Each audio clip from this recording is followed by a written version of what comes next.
If you travel back in ancient times, you encounter enemy siege engineers. You discover that the fragile rammed earth city walls are simply no match for the impact of siege vehicles. Cleverly, you realize that if you could build a concrete wall, defending the city would be effortless. So you collect a large amount of limestone, crush it into a fine powder, and mix it evenly in a ratio of 3 parts limestone powder to 1 part clay.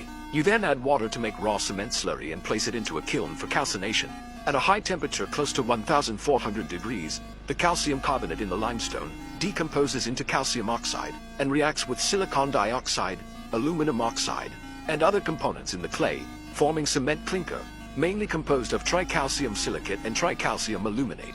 You take out the fired clinker, grind it into a fine powder again, and at the same time add 5% gypsum powder for joint grinding to regulate the setting speed.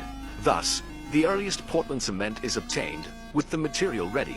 The next step is to prepare concrete. You crush ordinary mountain stones into gravel of 5 to 20 millimeters and collect clean river sand. You mix the cement, gravel, sand, and water evenly in a ratio of approximately 1:3 to 0.5 to produce concrete mortar. To improve tensile strength, you bind bamboo into a dense grid to serve as the structural skeleton of the wall. Finally, you set up formwork, pour the concrete in, and tamp it firmly. Congratulations, you have built a reinforced concrete city wall, infused with modern wisdom. Miraculously, it rises into place, and no matter how the siege vehicles crash against it,